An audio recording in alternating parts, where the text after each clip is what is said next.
So we will get started. So good morning, everyone, and thank you for joining us for this policy committee meeting. I'm Amelia Boyd, and I am the program manager for the Medical Commission and the organizer for this meeting. If you have any questions during this meeting, you can use the raise your hand function or put it in the chat. The documents which will be discussed here today are available on our website, which is wmc.wa.gov. And then we will be dropping a new one into the chat for you to read. And then if you have any questions after the meeting, feel free to reach out to me. I will start sharing my screen. Thanks, Amelia. I'm Christine Blake, public member of the commission and chair of the policy committee. Welcome to all of you that attended this morning.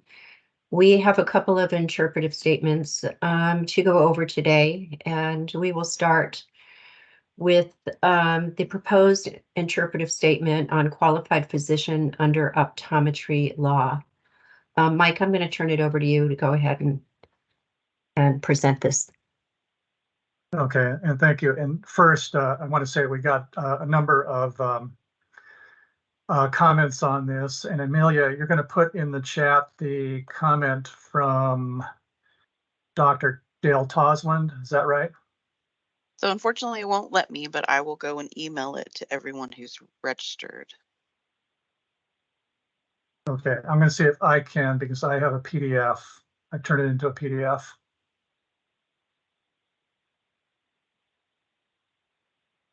Nope. Okay, if you could email it, that'd be great.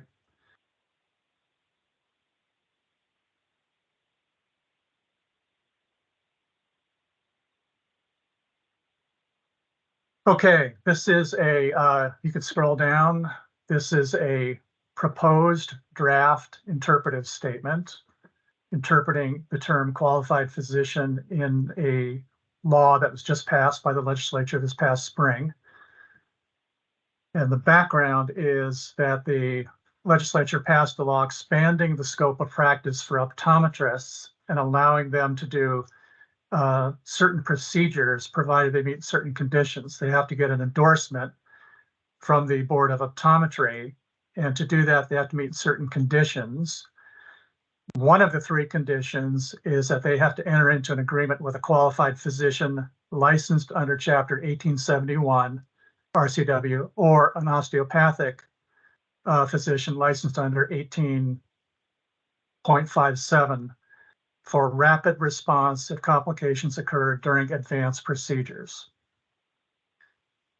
So the legislature did not define the term qualified physician.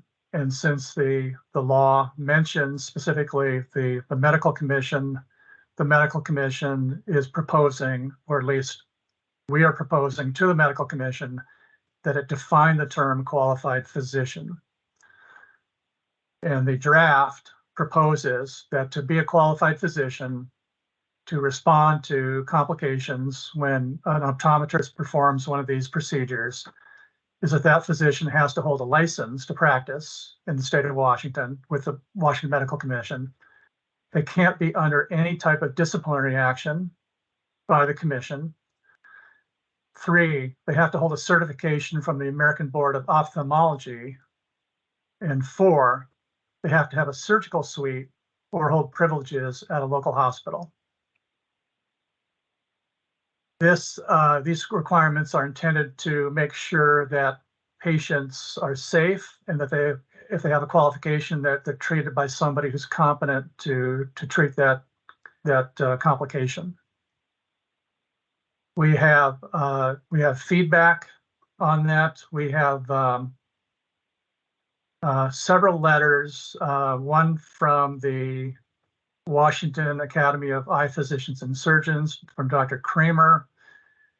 We have feedback from the Board of Optometry. We have feedback from the association. We have feedback from the Board of Osteopathic Medicine and Surgery. Have the panel members had a chance to review that feedback? It's in the packet. Yes. Yes. Yes. Okay, any questions about the feedback from the panel members? None from Scott? No, I don't have any.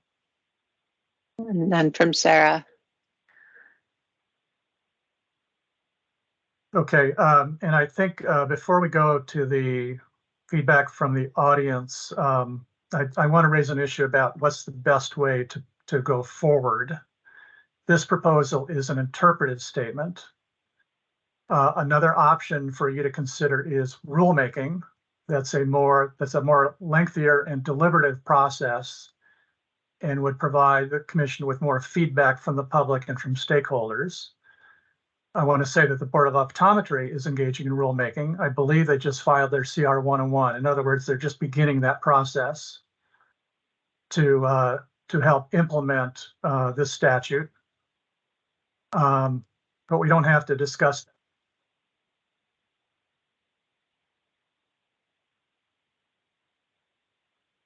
Mike, I think you went on mute. Hear me now? A little faintly. Okay, Heather, do you mind talking about interpretive statements and rules and the definitions and give your advice? Sure, thanks, Mike. So, so an interpretive statement, if you recall, is something that is not enforceable. So it's advisory only. You can't enforce it or say someone violated it and bring discipline or any other enforcement action. And generally, rulemaking is required to have something be enforceable. So if you wanted to hold a physician to this standard, you would have to do so in rule to make it enforceable. So the other thing to know is the optometry did, I believe just in July, open up rulemaking to implement all of this. They have to set educational requirements as well as other things. So my understanding, they aren't issuing these endorsements yet. So my advice really is to, even if you decide to go forward with an interpretive statement, to maybe have some more stakeholdering and work with the optometry board. Usually when the boards and commissions have an issue that they disagree on, there's some discussions that happen, and I think that would be appropriate in this case. And then you should consider whether or not you want this to be an enforceable provision or enforceable standards, and establish those through rule. So I guess I can answer any questions that the commission might have. But I think, at this point, it might be worthwhile to have some further conversations with the optometry board.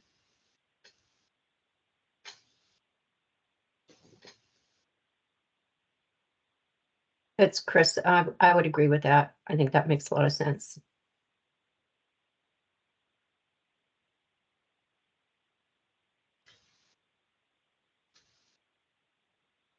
Mike, you're muted again. Ms. Blake, do you want to open this up for comment from the audience members at this time, or do you want to have discussion among the commission members?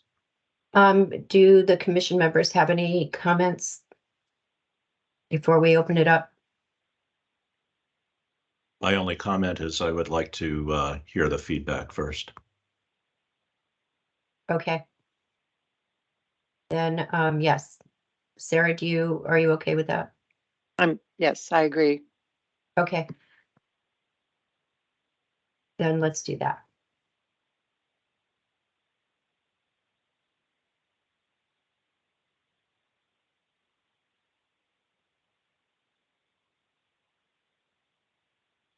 And Amelia, I see a hand raised, but I can't see who it Yes. is.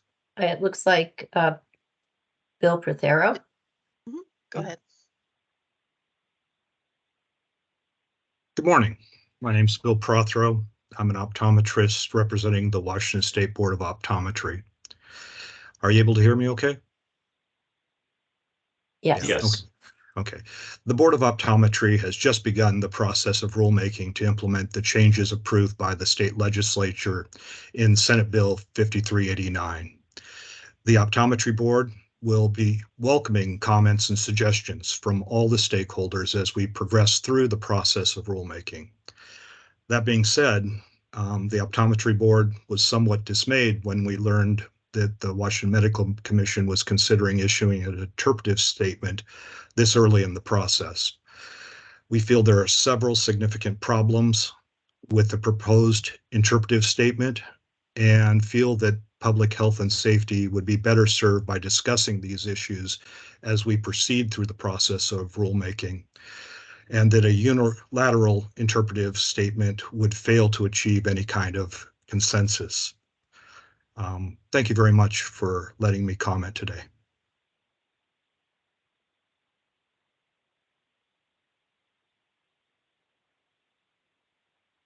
Thank you, Dr. Prothero.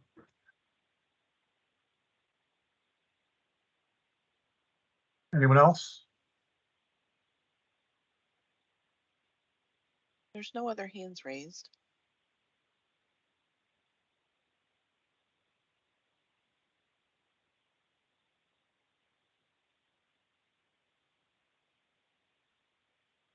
Okay, I want to remind the audience members, you can speak now, or you can submit comments directly to the commission. Okay, there's a hand raised now. Sorry, that was me on accident. Okay. So the process is that the committee will discuss this now and decide next steps. There's a business meeting next week, and you can always submit comments to me or to the commission, and I will bring them to the commission. You can submit them via our website or an email directly to me. Ms. Blake, do you want to have a discussion among the commission members now? Yes, thank you. Mr. Rogers or Ms. Lyle, do you have any comments? I have some Dr. comments. Lyle. I'd like to defer to Dr. Lyle first, though, if that's okay. Yes, Dr. Lyle. My apologies, Dr. Lyle. Oh, no worries. I didn't realize that the rulemaking had just started with the Board of Optometry. I'm new to this. I just have joined this committee and just reviewed the materials overnight. So I haven't had a lot of time to chew on it, but it seems reasonable to wait, and I would support going rulemaking just because of the enforceability of it. But that's kind of my first thoughts. So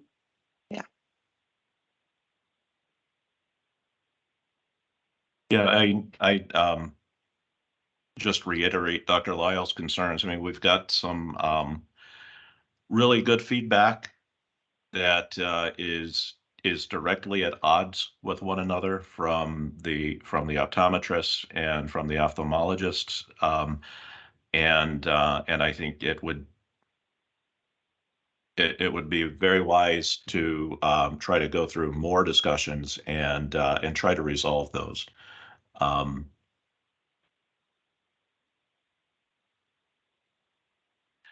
Yeah, that's all the comment I wanted to add. Thank you.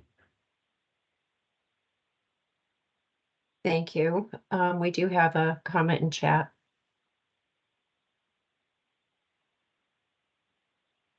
Dr. Aaron Weingeist, I hope I'm pronouncing that correctly, intended to speak, but he's having trouble logging in. Tried everything and does not seem to be able to speak with you.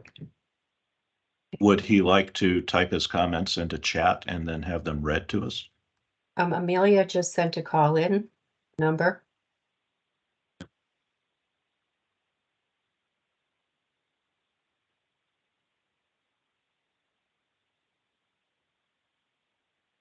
While we're waiting on that, does anybody else have any comments? Yeah, I appreciate the quality of feedback from both. I guess there are more than, I don't want to simplify it and say there are two sides, but from all parties, I appreciate the quality of the feedback. We are concerned about access to care on the one hand, and making sure that we that Washingtonians are protected in the event of an adverse event that does require some immediate intervention. So I actually agree that, yeah, we don't have enough yet to release this. I think we need to take more comment and possibly meet with all the parties.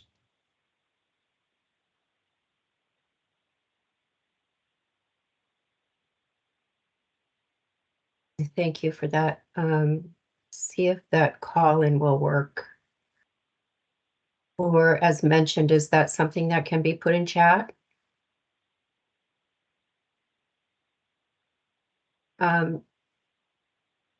There is a call-in number in the chat. I see the comment made by Susie Tracy. We do have a. Okay, thanks.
Any feedback on whether or not he's able to make that call work?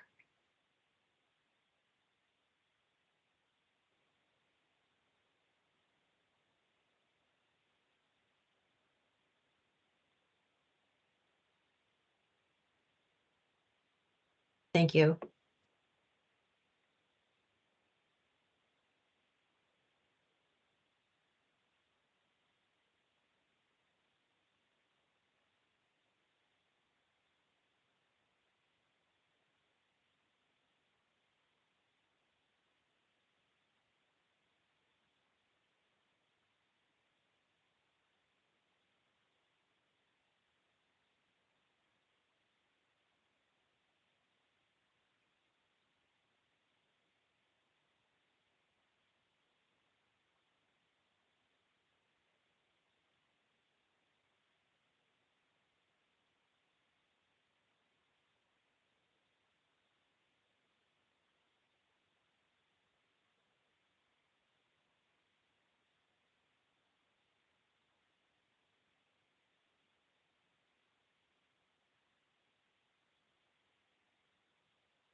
If he's unable to connect, we're more than happy to.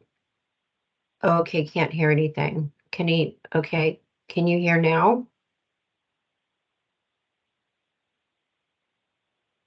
I can hear now all of a sudden.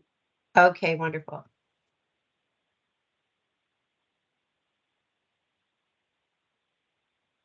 Go ahead, please.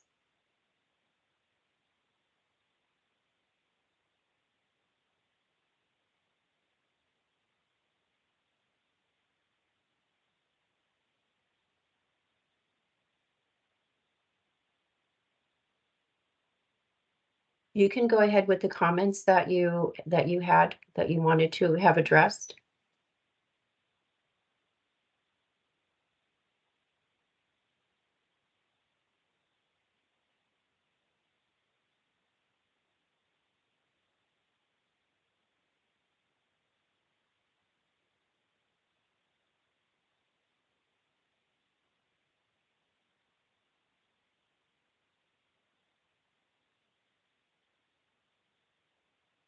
Okay, unfortunately, I think now we can't hear you. Are you able to put something in chat, or do you want to forward your comments on to the commission and we can address those?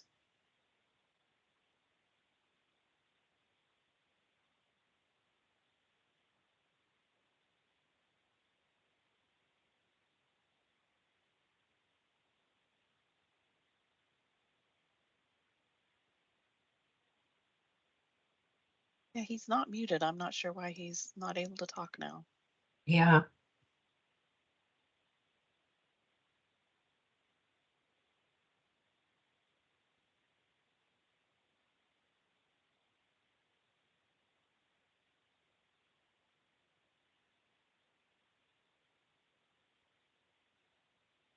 It seems that Dr. Weingeist is with the Washington Academy of Eye Physicians and Surgeons, and we do have a letter in the packet from that group from Dr. Stephanie Kramer. So I just want to point that out. His comments may be the same, may be different.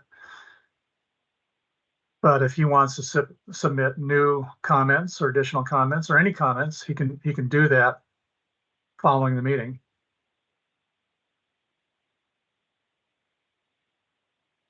And it sounds like the wishes of the panel are to not recommend adoption of the interpretive statement at the business meeting next week, right? And you're either going to recommend to the commission that it start the rulemaking process to define the term qualified physician and go through that process and work with stakeholders and the Board of Optometry during that process. Is that right? That's what I heard. It's my vote. Okay. You want to move on to the next Yes, please. document? Okay. Our next interpretive statement has to do with the application of office-based use of nitrous oxide. Dr. Domino had a lot of work done in this, and I don't know if she made it to this meeting or not. Dr. Domino, are you here? I don't believe she is here. I Okay. am. I'm Oh, there you are. She is. So Okay. I have to use my phone, which will ruin my battery. But anyway, I'm here. I wanted to hear any other comments about it. I'm going to shut the my picture Thanks off. for joining, Dr. Domino. I know that it was tough for you to get in.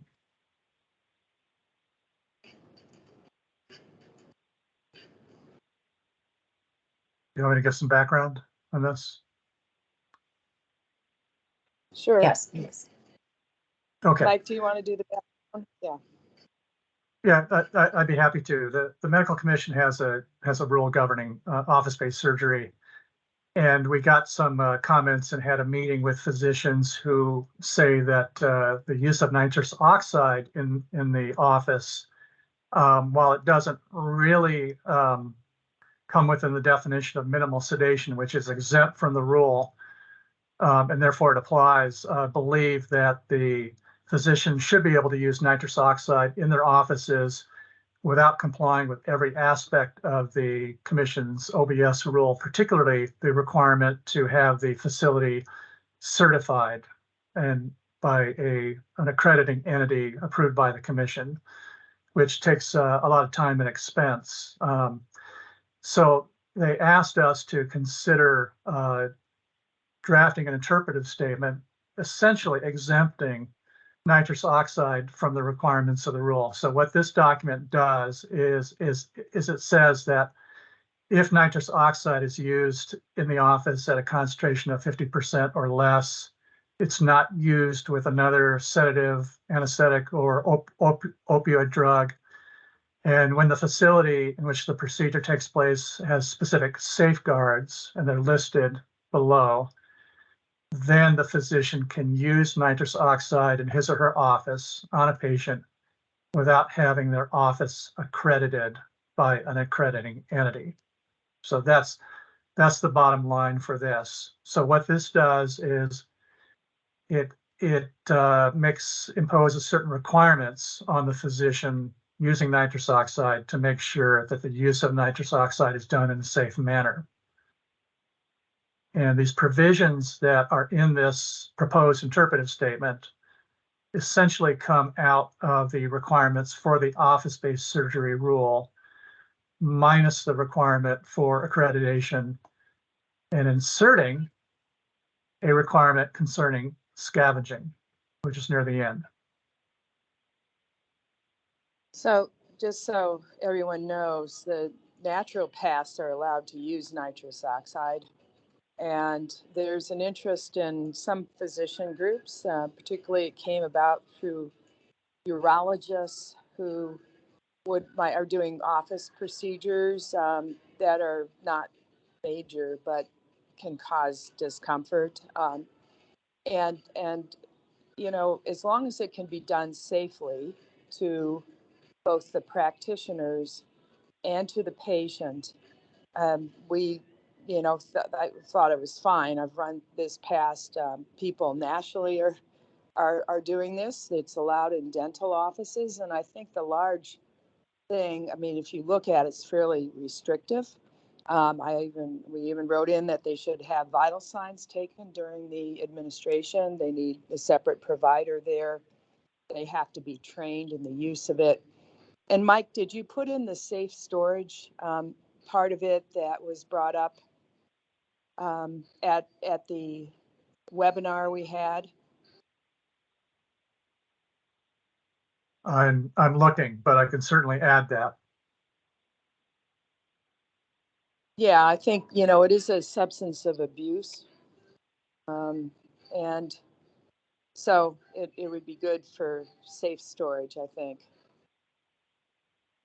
We heard from Dr. Bundy that a lot of dentists, I mean, we're trying to mirror what a dentist can do, but a lot of them are going to WPHP addicted to nitrous oxide. So having some kind of, you don't just want it left around with for access after hours by anyone. Yeah, I'm sorry, Dr. Domino, I don't think it's in this draft, but I'll put it in. Yeah, thank you.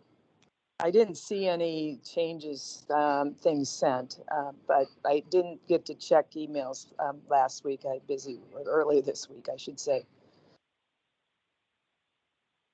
And then the computer doesn't work here due to the security measures. And then I can't reach email where I am right now.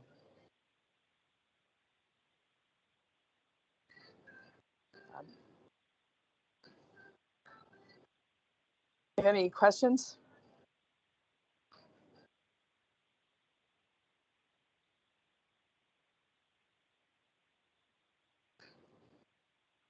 There's a hand raised, but I can't even begin to deal with it. So if one of you guys. Yeah, Heather Carter has her hand raised, Dr. Domino. Yeah, I just wanted to comment procedurally. Again, like the last one, an interpretive statement isn't enforceable. It's advisory only. So even if you adopt this and move this forward, because it establishes some requirements and it does actually a lot with record keeping and, like you said, safe storage and concentration levels, you would likely to be able to enforce that, you would want to adopt this into a rule. So even if you proceed with the interpretive statement, I think it's a good idea to follow up with some rulemaking to make these enforceable, if you want to enforce them, which I think you would want to. I think we do. We're trying to compromise with people who don't want to have an inspection, so it should be enforceable, in my opinion. So that means we'd open it up for the rulemaking process. Mike, does that sound like something you want to do with this? Yes, I'm sorry I didn't mention that earlier. Thank you, Heather. I agree entirely, and Dr. Domino, I know, has done an incredible in-depth research review of the literature, and there are a lot of specific things in here that I agree. I think we would want to proceed to rulemaking.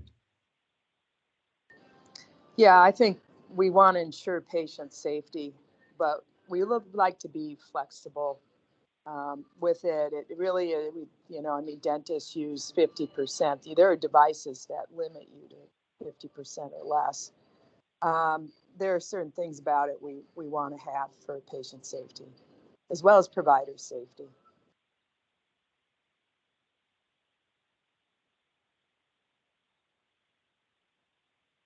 Dr. Lyle, do you agree with that?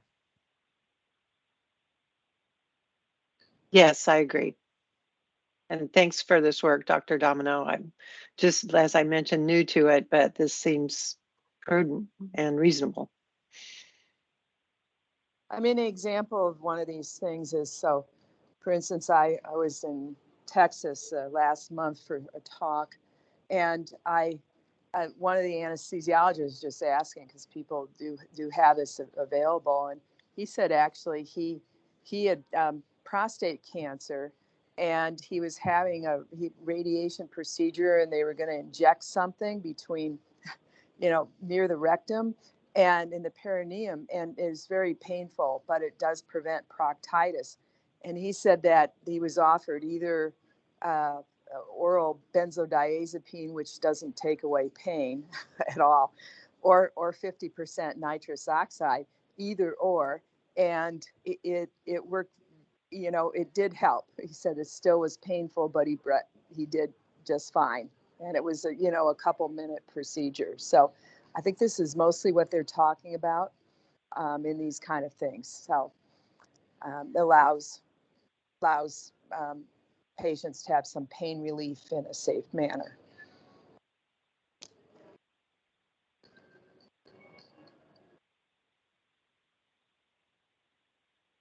Were there any other comments from the folks that are still with us from the public?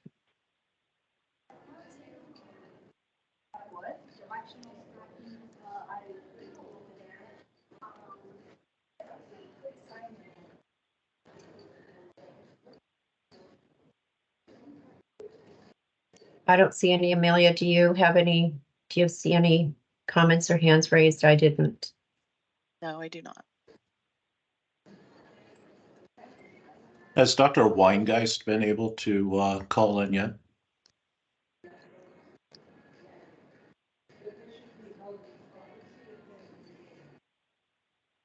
He did call in, but he spoke briefly, but he wasn't able to.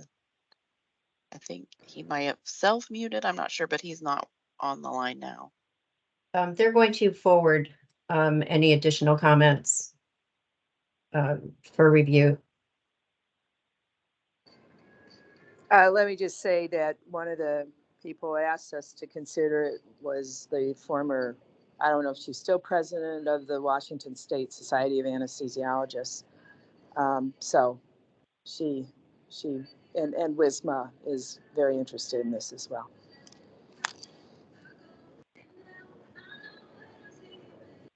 Proceed to rulemaking. I'm assuming we'll certainly have opportunity to hear more from her, right? Yes. Yeah, I forgot something. Wisma has a comment in the packet, and this is from Billy Dickinson, and she supports the rule but recommends changing the term procedure room to operating room. There it is in the provision on scavenging. It should be the procedure room. I mean, I she's agree. trying to look at it. Okay, so if you're in X-ray, in radiology, and someone's doing a procedure, we have scavenging in those things if for anesthesia gases. It's unsafe to just do it in a room for the providers. Okay, there was a risk. I mean, the example of this is there were dental assistants. They administer the nitrous oxide in the dental offices. And in the unscavenged dental offices, what happened is that the patients had a higher rate of miscarriages. So it wasn't a problem for those providers in the scavenged dental offices. And the scavenge just means it goes away in a vacuum, still gets vented in the atmosphere, and there are a lot of atmospheric considerations, which is why ours are turned off in our operating rooms. We're not allowed to use nitrous oxide. But that's, you know, we have a lot of people who are young and interested in the world in the future. So, at any rate, that's my comment. I find that unacceptable. So I think Mike I don't think misspoke. these are being done in an operating room. It So I looks think like Mike went, misspoke. yeah, Yeah. He meant to went from say she wants to change operating room to procedure room. procedure room. Yeah, Oh, okay, great. yeah, Yes. Yeah. Right. It's not an operating yeah, room. Yeah. no, Good. Thank you. I was like surprised because that didn't come yeah. up before, but I didn't realize there was an error in that. Yeah, that's very important.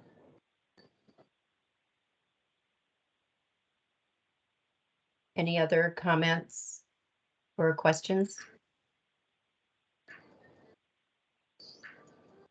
So then both of Mike, these, go ahead, Dr. yeah, Domino. circulate the new draft with the thing about the that the safe storage and this other change. Then I can look at it before. It's the meeting next week, right? Yeah, next Friday. I can make those changes in the next half an hour and shoot it out to all of you. And I'll copy Dr. Chris Bundy on that because he's the one that made the suggestion for the safe storage. Yeah, and it was a good suggestion.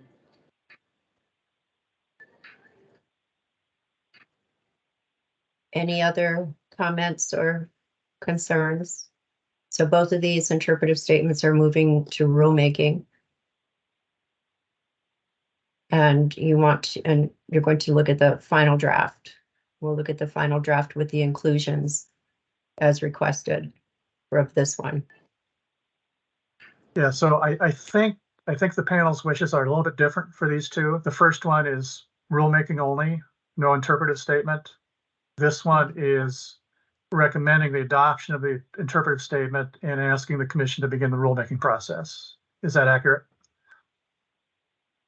I think so. Thank you, Mike. Okay.